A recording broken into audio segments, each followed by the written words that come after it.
صلی اللہ علیہ کروں گا۔ اللہ نے قرآن میں فرمایا ہے رسول اللہ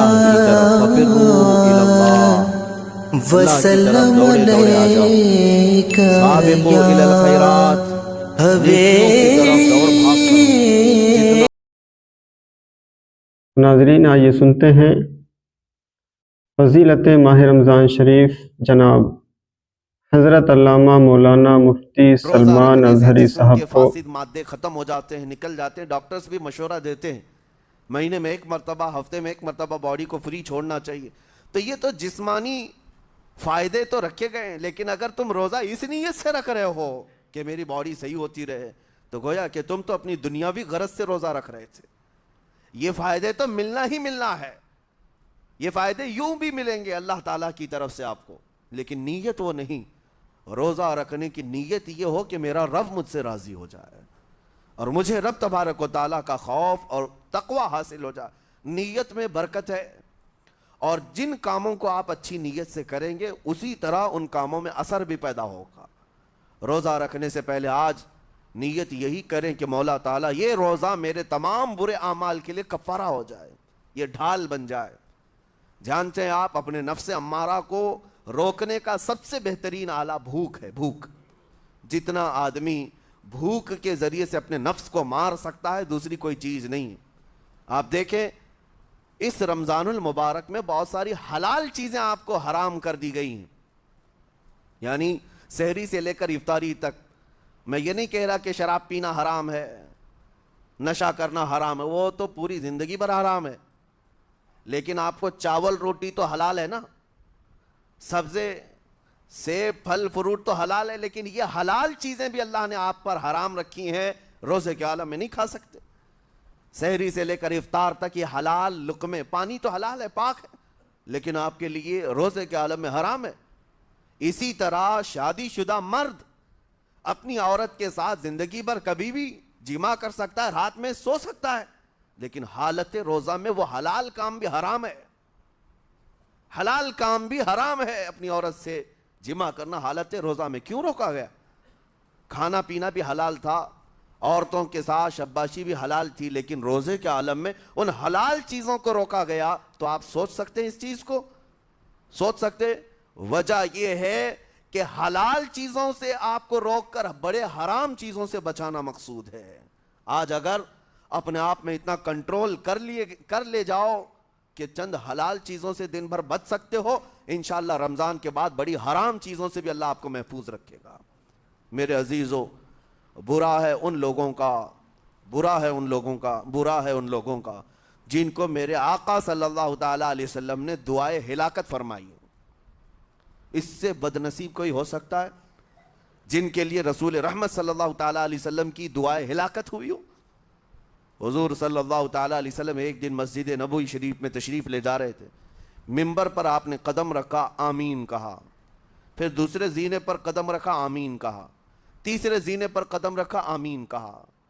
خطبہ مکمل کیا، صحابہ نے پوچھا یا رسول اللہ صلی اللہ علیہ وسلم ہر زینے پر آپ قدم رکھتے ہوئے آمین کس لیے کہہ رہے تھے؟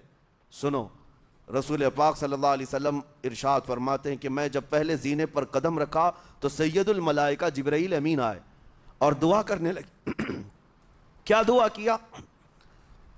یوں کہا، یا رسول اللہ صلی اللہ علیہ وسلم وہ شخص ہلاک و برباد ہو جائے جو آپ کا نام سنے اور پھر اس کے بعد درود نہ بھیجے۔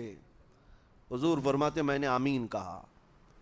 حضور کا نام سنتے ہی آپ کی زبانوں پر درود آ جانا چاہیے، اللہم صلی علی سیدنا محمد وآلہ وصحبہ وبارک وسلم۔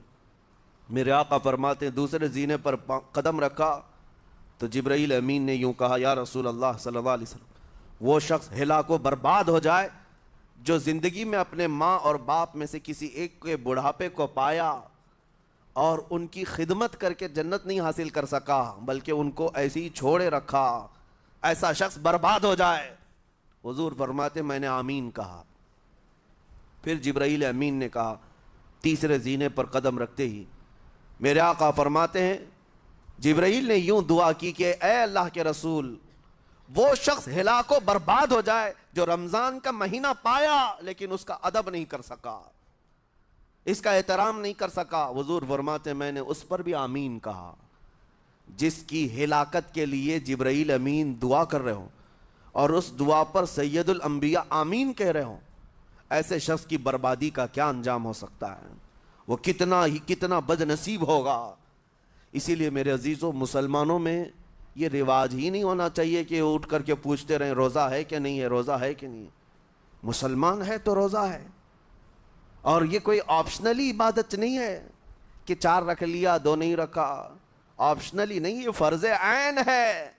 ایک روزے کو چھوڑنے کا گناہ فرمایا گیا 600 سال تک اسے دوزخ میں رکھا جائے گا، 600 سال تک۔ یہ معمولی چیز نہیں ہے۔ اور جن کے پچھلے روزے قضا ہو چکے ہیں معاف نہیں ہوں گے، تھپڑ مار لیں گال پہ، توبہ توبہ کر لیں، معاف نہیں ہوں گے۔ توبہ تو کرنے کے ساتھ ساتھ قضا بھی کرنا ہوگا، جب موقع ملے سال بھر میں اپنے چھوٹے ہوئے روزوں کو واپس کرنا ہے۔ اس کی اہمیت میں آپ کو بتا دوں، ایک روزہ اگر جان بوجھ کر کے کسی نے توڑا یا چھوڑا تو جانتے ہیں اس کا کفارہ کیا ہے؟ اس کا کفارہ یہ ہے کہ اس کے بدلے میں دوسرے دنوں میں 60 روزے کنٹینیو رکھے۔ رمضان کا ایک روزہ پورا کرنے کے لیے 60 روزے رکھنے پڑ جائیں گے۔ ہاں، اگر کسی عذر کی وجہ سے، کسی تکلیف کی وجہ سے چھوڑا تھا، بیمار تھا یا سفر میں تھا یا تکلیف کی شدت تھی، اس وجہ سے روزہ چھوڑا تھا، تو اس کے بدلے میں ایک روزے کی قضا ایک ہی روزہ ہوگی۔ لیکن بغیر کسی عذر کے، شہوت کی وجہ سے، نفس پرستی کی وجہ سے توڑا تھا یا چھوڑا تھا تو پھر 60 روزے رکھنے پڑ جائیں گے۔ اس سے اندازہ ہوتا ہے کہ ایک روزے کی اہمیت کیا ہے رمضان کے۔ اسی لیے میرے عزیزو، یہ روزے آسان ہیں، روزے آسان ہیں، اس کو رکھ لو، اس کی جزا بہت بڑی ہے، اس کی جزا بہت بڑی۔ ویسے بھی آپ دوسرے دنوں میں لیٹ ناشتہ کرنے کے بھی عادی ہیں۔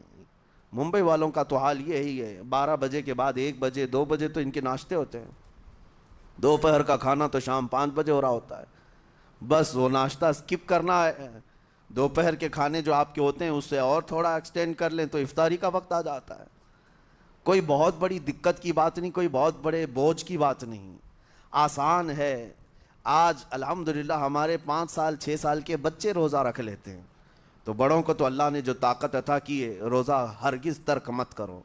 لیکن ساتھ میں آج یہ میسج ضرور دوں گا، نیت یہ کرو کہ مجھے تقویٰ مل جائے، مجھے پرہیزگاری مل جائے، اور یہ آپ کو خود چیک کرنا ہوگا۔ روزانہ رات کو نماز میں کھڑے ہو جاؤ تراویح کے، دیکھو کہ کتنی تبدیلی آ رہی ہے۔ آج میں نے روزہ افطار کیا، میرے اندر بدلاؤ آیا کہ نہیں آیا؟ اور اگر نہیں آ رہا ہے، کوئی تبدیلی نہیں آ رہی ہے، تو اس کا مطلب ہے آپ تقویٰ نہیں حاصل کر رہے، آپ تو روز مرہ کی روٹین پر چل رہے ہو۔ روٹین پر چلنے کا مطلب یہ روزہ نہیں ہے۔ روزہ تقویٰ دے کر جاتا ہے بندے کو، روزہ خوف خدا دے کر جاتا ہے بندے کو۔ اسی لیے میرے عزیزو، آج دیکھیں آپ بہت ساری برائیوں سے رمضان میں بچ جاتے ہیں، تھوڑی اور محنت کی ضرورت ہے۔ ہم نے دیکھا ہے بہت سارے گھروں میں، باقی عیاش گھروں کی مجھے کوئی وہ نہیں ہے، ان سے کوئی لینا دینا نہیں، لیکن نارمل مسلمانوں کے گھروں میں بھی ہوتا یہ ہے، عورتیں بچوں کو